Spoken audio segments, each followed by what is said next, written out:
The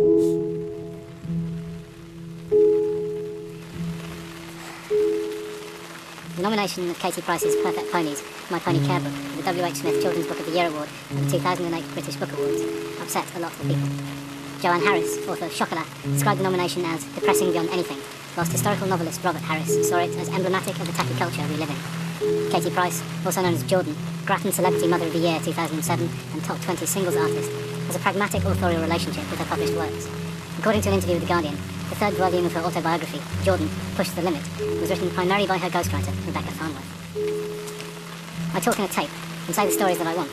Rebecca then writes each chapter. It comes back and I read it through. Her agent puts it less elegantly. She resits down with it and says, I want it to be this or that, or more powerful, and they just write it into book words.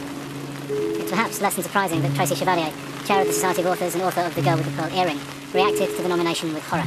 I'm shocked. I'm amazed the publishers even put the book up. If it's ghost written, then it's inappropriate that it should be shortlisted. Indeed, it's perhaps surprising that Chevalier's distaste is reserved for the ghostwriters. A cursory examination of Price's work reveals any number of similar assistants. My Pony Care Book goes so far as to list them. Price's hair and makeup artists, an army of photographers, child models Beth, Elle, Emma, Diane, Grace, Susie, Sophie, and Jelly, Tyke, Nemo, Midnight, Princess and Tassie, their steeds, are all named, many of them photographed, but were not co-nominees when the book was put forward for the award. The seventh novel in the Perfect Ponies series, Star Ponies, is illustrated by the faceless Dynamo design, and the work's style is sufficiently dissimilar to that of My Pony Care Book that it seems reasonable to believe that they were written by different individuals or teams. My Pony Care Book relies on an enthusiastic and chatty style, replete with dubious grammar. The first pony I ever rode was at the riding school, and he was called Oscar. He used to bomb off with me, and I fell off him loads. But that's how everyone learns to ride. Star was the first pony I had to look after every day. He was 18 years old, and the scruffiest, shabbiest, most lovable pony ever. I wanted to be with him all day, every day. He taught me so much, and I will never, ever forget him. Star Ponies, on the other hand, is decidedly more standard. Its only concession to informality being the occasional usage of well as an amplifying adjective. For a minute, Jess thought about getting back under the covers again. It was cold and still dark outside. But then she looked up at the photo of Rose on the wall, and her mood changed immediately. She smiled, remembering her dream. She had to get up and go to the stables. Rose would be waiting for her. Jess loved Saturdays, once she'd managed to get up. Spending the whole day at the stables with her best friends, Amber, Sam, Mel, Cara and Darcy, and her beautiful pony Rose was the highlight of her week, even if it did mean getting up well early. Neither book bears much resemblance to the language of Price's aforementioned third biography. According to Peter, I can't remember, Rebecca Lewis told him that she thought I had an amazing body and would love to touch it. Well, in your dreams, sunshine, that's all I can say. I'm sure she was just saying it to wind Pete up. Anyway, Rebecca and me ended up going to the ladies together. No, not because I fancied a bit of girl-on-girl action. And I got talking to some of the other girls in there about the usual girly things, like hair and outfits. According to According to Price's publishers, she's a brand, and it's impossible to quantify how much of the book she wrote. In her published works, at least, she's a mysterious girl. Her works are so saturated with collaborators, doesn't it seem a little redundant, getting worked up about exactly how much of a given work Jordan actually wrote? However,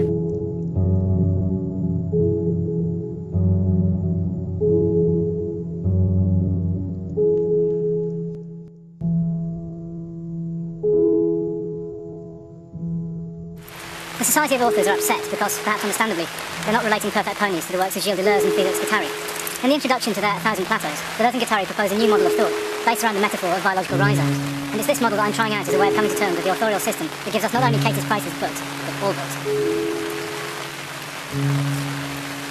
In 1,000 Plateaus, the idea of the rhizome is so attractive because it offers an alternative to the old, tree-based, arborescent forms of thought that Deleuze and Guattari suggest dominate Western culture. Trees grow from their roots, so they must remain anchored at their point of origin. The potato plant-like rhizome, on the other hand, has the potential to expand and migrate from its starting point. To quote, a rhizome, a subterranean stem, is absolutely different from roots and radicals. Bulbs and tubers are rhizomes. Even some animals are, in their pack form. Rats are rhizomes. Burrows are too, in all of their functions of shelter, supply, movement, evasion and breakout. The rhizome itself assumes very diverse forms, from ramified surface extensions in all directions to concretion into bulbs and tubers, or when rats swarm over each other. Arborescent structures, by their nature, have a fixed central point of unity, at which all points of extremity are connected. However, in a rhizome, everything potentially interconnects, regardless of position. There is no centre, or indeed any discrete positional points. Everything is relative to everything else. Deleuze and Guattari see books themselves as rhizomes. A book has neither object nor subject. It is which is made of variously formed matters in very different dates and speeds. To attribute to a book a subject is to overlook the working of matters and the exteriority of their relations. It is to fabricate a beneficent God to explain geological movements. In a book, there are lines of articulation or segmentarity, strata and territories, but also lines of flight. However, I'd like to contemplate the possibility that the immediately apparent book rhizome is hiding a less obvious relational field. The possibility that books are the visible trace of another rhizome altogether, a system of authorship. Deleuze and Guattari describe the connected process of de- and reterritorialization by referring to the colonization cycle of orchids. An orchid opens itself up to a wasp, which invades the orchid, but itself is co-opted in the transmission of pollen. To quote, the orchid deterritorializes by forming an image, a tracing of a wasp, but the wasp reterritorializes on that image. The wasp is nevertheless deterritorialized, becoming a piece of the orchid's reproductive apparatus, but it reterritorializes the orchid by transporting its pollen. Wasp and orchid, as heterogeneous elements, form a rhizome. This is becoming wasp of the orchid and the becoming orchid of the wasp. Each of these becomings brings the deterritorialization of one term and the reterritorialization of the other. The two becomings interlink and form relays in the circulation of intensities, pushing the deterritorialization even further. There is neither imitation nor resemblance, nor resemblance, only an exploding of two heterogeneous series on the line of flight, composed by a common rhizome.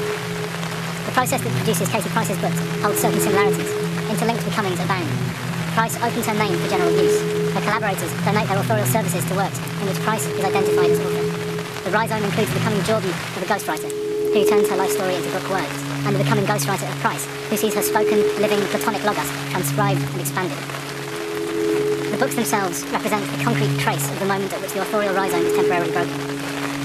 According to 1,000 Plateaus, a rhizome may be broken, shattered at a given spot, but it will start up again on one of its old lines, or on new lines. You can never get rid of ants because they form an animal rhizome that can rebound time and again after most of it has been destroyed. Every rhizome contains lines of segmentarity along which it is stratified, territorialized, organized, signified, and attributed, as well as lines of deterritorialization down which it constantly flees. There is a rupture in the rhizome whenever segmentary lines explode into a line of flight, but the line of flight is part of the rhizome. These lines are always tied back to one another. My Pony Care Book and Star Ponies are lines of flight, shot out at the moment at which the authorial rhizome has expanded to its limit. They themselves are rhizomes and present the possibility for the formation of new rhizomorphic systems connected back to their source.